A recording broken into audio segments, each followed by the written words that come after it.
Hello everyone. तो आज हम इस वीडियो में देखने वाले हैं कि ज़ीरोधा जो एप्लीकेशन है इस पे हम स्विंग ट्रेडिंग कैसे करें। ठीक है, तो स्विंग ट्रेडिंग होती क्या है? ठीक है, बहुत सिंपल। पहले तो हम लोग यही समझ लेते हैं, क्योंकि अगर स्विंग ट्रेडिंग ही नहीं पता है तो बहुत इशू हो जाएंगे। क्योंकि आपको अगर समझ में नहीं आ रहा है कि आप वीडियो क्या देख रहे हो तो आप वो वीडियो देखने का कोई मतलब बनता नहीं है। ठीक है, तो हम बहुत बेसिक से समझेंगे, तो ये वीडियो को एंड तक देख लेना। बट उससे पहले हम आपको बता दूं कि इस चैनल पे हम डेली ऐसी सब वीडियोस लाते रहते हैं जिसमें हम कॉन्सेप्ट, फाइनेंशियल मार्केट, कैसे हम जल्दी से ग्रो कर सकते हैं, या फिर कैसे हम फाइनेंशियली फ्री हो सकते हैं, कैसे पैसे कमा सकते हैं, ऐसे बहुत बहुत बहुत सारी चीज़ों पे हम बात करते हैं। ठीक है, मतलब आपको आइडिया आ गया होगा कि ये चैनल को सब्सक्राइब करना कितना ज़्यादा इंपॉर्टेंट है। क्योंकि अगर आप सब्सक्राइब करोगे तब भी जाके आपको समझ में आ जाएगा कि क्या ज़रूरत है, कितनी ज़रूरत है आपको इस चैनल को सब्सक्राइब करने की। क्योंकि ऐसे चैनल बहुत कम है। या तो मैं आपको बता दूँ, ये इकलौता चैनल है जो वी केयर अबाउट व्यूज़, मतलब आपके व्यूवरशिप के लिए हम लोग बहुत ज़्यादा केयर करते हैं। और इसीलिए हम लोग वीडियोस भी बनाते हैं और डेली अपलोड करते हैं, ताकि हम मतलब थोड़ा ज्ञान, मतलब मतलब फाइनेंशियल मार्केट और रिलेटेड हम चीज़ें बता सके।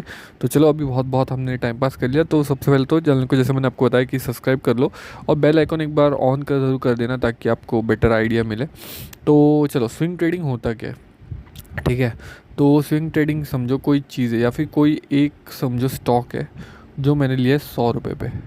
ठीक है, अब जब मैंने 100 का एक स्टॉक लिया, तो हो सकता है ये स्टॉक यहाँ से 90 पे गिरे, या हो सकता है ये स्टॉक यहाँ से 120 पे जाए। कुछ भी हो सकता है। और ये हो सकता है ये एक हफ्ते में हो जाए, या हो सकता है 1 महीना लग जाए, या हो सकता है ये 5 महीने लग जाए, या हो सकता है 6 महीने लग जाए। ठीक है, कोई भी टाइम पीरियड हो सकता है। तो स्विंग ट्रेडिंग क्या कहता है कि हम 100 पे लेंगे और बेचेंगे तब जब ये स्टॉक 120, 130 या 140 पे गया हो। ठीक है, स्विंग ट्रेडिंग इसे कहते हैं। अब स्विंग ट्रेडिंग लोग हर एक चीज़ में करते हैं। ठीक है, जो स्क्रिप्ट लोग बाय करते हैं, कॉल पुट, उसमें भी लोग स्विंग ट्रेडिंग कर लेते हैं। मतलब उसको डिलीवरी पे ले लेंगे, या फिर आप जैसे स्टॉक बोलो उसमें भी लेते हैं। अभी प्रॉब्लम क्या है, जो आपका ये होता है कॉल और पुट जो होता है, ठीक है, जैसे ऑप्शंस, जिसको ऑप्शंस भी बोला जाता है, उसमें प्रॉब्लम ये है कि उसमें जो टाइम पीरियड है, ठीक है, वो फिक्स्ड होता है। मतलब अगर आपने वीकली एक्सपायरी लिए तो वीक के एंड पे वो ख़त्म हो जाएगा। ठीक है, ऊपर से उसमें टाइम डीके और बहुत सारी चीज़ें होती है। तो उसमें स्विंग ट्रेडिंग जो है, आप करेक्टली बोल नहीं सकते, बट बहुत लोग करते हैं। ठीक है, बट उसमें टाइम का बहुत ज़्यादा प्रॉब्लम होता है। आप हो सकता है मंथली एक्सपायरी लो, बट फिर वो आपको महंगी पड़ेगी, क्योंकि उसमें थीटा बीटा सब कुछ चीज़ें एडेड रहती है। ठीक है, तो उसमें हाईएस्ट रिस्क रहता है, वो वहाँ पे स्विंग ट्रेडिंग करने का सबसे हाईएस्ट रिस्क रहता है। बट वहीं पे अभी जैसे हमने बात की स्टॉक्स की, ठीक है, स्टॉक्स में भी रिस्क है। ऐसा नहीं कि स्टॉक्स में रिस्क बिल्कुल भी नहीं, बट अगर आप कंपेयर करोगे उस रिस्क को अपने कॉल और पुट वाले रिस्क से, तो वो स्टिल आप स्टॉक्स वाला रिस्क एक बार ले सकते हो, बट कॉल और पुट वाला रिस्क ले नहीं सकते, वो बहुत ज़्यादा रिस्क है। ठीक है, जैसे अभी हमने देख लिया, समझो ये एक स्टॉक है। ठीक है, एग्जांपल ले रहा हूँ, कोई भी आप यहाँ पे स्टॉक उठा सकते हो, ओला चाहिए, जो भी स्टॉक चाहिए वो। तो जो भी स्टॉक आपने 100 पे लिया, आप उसे होल्ड करोगे जब तक वो 120 या 130 पे ना चला जाए। ठीक है, इसको कहते हैं बेसिकली स्विंग ट्रेडिंग। मतलब आपने होल्ड किया तब तक जब तक वो स्टॉक ऊपर नहीं जाए। ठीक है, अब भी ज़ीरोधा ही नहीं, आप ये कहीं पे भी यूज़ करते हो। अभी मैं स्विंग ट्रेडिंग किस बेसिस पे करता हूँ? मैं करता हूँ सप्लाई और डिमांड के बेसिस पे। सप्लाई डिमांड क्या होता है ये पहले मैं बहुत बेसिक समझा दूँ।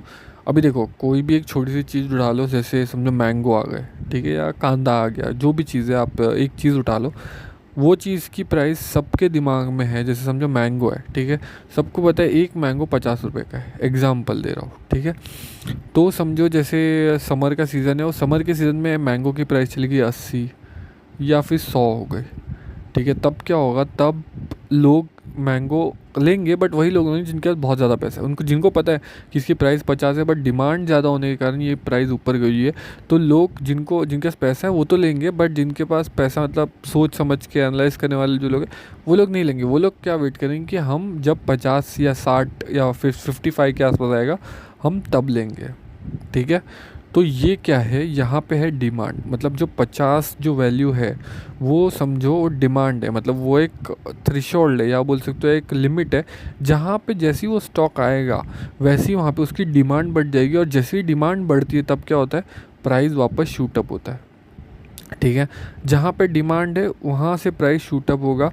दूसरा, जहाँ पे सेलिंग डिमांड है, ठीक है, अभी जैसे हो सकता है कि 100 रुपये पे बहुत लोगों को लगा होगा कि अच्छा मैंने 50 में तो ख़रीदा था मैंगो, बट ये अभी 100 का बिक रहा है, तो एक काम करता हूँ 100 का बेच देता हूँ और मैं एप्पल खा लूँगा। ठीक है, मैंने मेरे पैसे तो डबल बना लिए। समझो मैंने 1 लाख रुपए के मैंने मैंगो लिए थे, तो मैं 1 लाख का मेरा 2 लाख बन रहा है, तो 2 लाख ठीक है, मैं 20,000 के एप्पल खा लूँगा, बट मेरा 1,80,000 तो बन रहा है।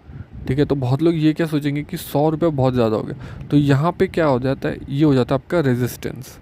ठीक है, मतलब क्या कि ये पर्टिकुलर प्राइस पे जैसे ही वो स्टॉक जाएगा वैसे ही वहाँ पे लोग बेचना चालू करेंगे, और ये पर्टिकुलर 50 वाला जो प्राइस है उस पर जैसे ही आएगा तो लोग परचेज़ करना प्राइस करेंगे। जो स्विंग ट्रेडिंग जो लोग करते हैं वो लोग बेसिकली क्या करते हैं, जैसे ही इस प्राइस रेंज के आसपास आए वहाँ पे लोग बाय कर लेते हैं, और जैसे ही इस प्राइस रेंज के आसपास चला जाए तो लोग सेल करते हैं। ठीक है, अब स्विंग ट्रेडिंग जैसे मैंने आपको बताया बहुत बेसिक मैंने आपको क्लियर कर दिया था, एक साइड से दूसरी साइड पे हम स्विंग, बट हम उसको अलग अलग तरीके से बहुत से अलग वेज है। इसमें मैं सपोर्ट और रेजिस्टेंस यूज़ कर रहा हूँ। ठीक है, अभी जैसे हम यहाँ पे कोई भी एक स्टॉक उठा लेते हैं, एक अच्छा स्टॉक। ठीक है, तो ये देखो, ये मैंने एक स्टॉक उठा लिया है। ठीक है, अब इस पे एक्चुअली मैंने यहाँ पे पिवोट पॉइंट्स लगाए। पिवोट पॉइंट्स को कैसे यूज़ करते हैं सब मैं कभी बाद में बताऊँगा, इसका अलग से वीडियो बना दूँगा। बट ये बहुत नेकेड चार्ट जिसको बोला जाता है वो मैंने आपके सामने यहाँ पे रख दिया है। ठीक है, तो यहाँ पे देखो, यहाँ पे आपको बेसिक आइडिया मिल जाएगी। तो यहाँ पे मैं एक काम कर देता हूँ, एक ये लाइन बना देता हूँ। ओके, ये रहा और ये रहा। तो ये देखो, जो चीज़ मैंने आपको अभी थोड़े टाइम पहले बताई थी, यहाँ पे देखो, यहाँ पे प्राइस आई। ठीक है, फिर लोगों ने शूट अप किया, फिर प्राइस गिरी, फिर यहीं से लोगों ने बाई किया, फिर प्राइस गिरी, और उसी के रेंज के आसपास से लोगों ने फिर इसे बाई किया। ठीक है, ये अगर आप देखोगे तो ये कौन सा साल था, ये देखो 2013 के आसपास। ठीक है, फिर जब ये वापस ये प्राइस कब आई, 2016 के आसपास आई ये वापस प्राइस। फिर ये प्राइस कब आई वापस, यहाँ पे आप बोल सकते हो ये 2020 के आसपास। ठीक है, तो यहाँ पे हम देखो, यहाँ पे हम क्लियरली क्या देख सकते हैं, ये देखो, तो यहाँ पे जिसने भी यहाँ पे 21-22 में बाई किया होगा, जैसे ही 200 हो गया मतलब 10x। सोचो 20 का स्टॉक 200 हो रहा है मतलब 10x हो गया।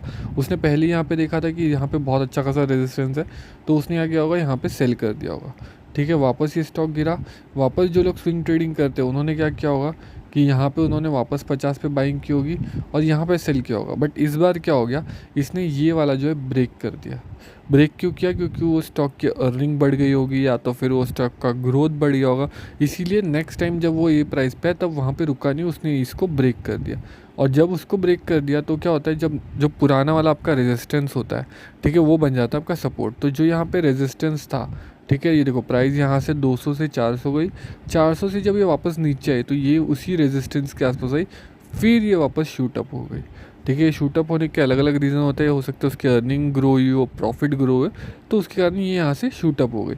ठीक है, तो ये मैंने एक आपको एक बोल सकते हो एक छोटा सा मैंने एग्जांपल दिया कि जो स्विंग ट्रेडिंग है यह आप कैसे कर सकते हो ज़ीरोधा में सपोर्ट और रेजिस्टेंस को देख के। कोई भी जो भी आपको स्टॉक में स्विंग ट्रेडिंग करनी है उसको आपको पहले तो क्या करना है, ये जो कैंडल है वो मंथ वाली कैंडल पे लेना है। ठीक है, डेज़ वाली पे आप बाद में मतलब छोटा एनालिसिस करने के लिए जा सकते हो, बट पहले तो आपको मंथ वाले इस पर आपको बेसिक आइडिया आ जाएगा कि ये सपोर्ट पे या रेजिस्टेंस पे। उसके बाद आप डेज़ में भी कन्वर्ट करें ना, ताकि आपको बहुत क्लियर आइडिया आ जाएगी कब आपको परचेज़ करना है। ठीक है, तो इस तरीके से आप ज़ीरोधा पे स्विंग ट्रेडिंग कर सकते हो सपोर्ट और रेजिस्टेंस के थ्रू। तो बाकी आप वीडियो यहाँ तक देख रहे हो तो वीडियो को लाइक और चैनल को सब्सक्राइब ज़रूर कर देना।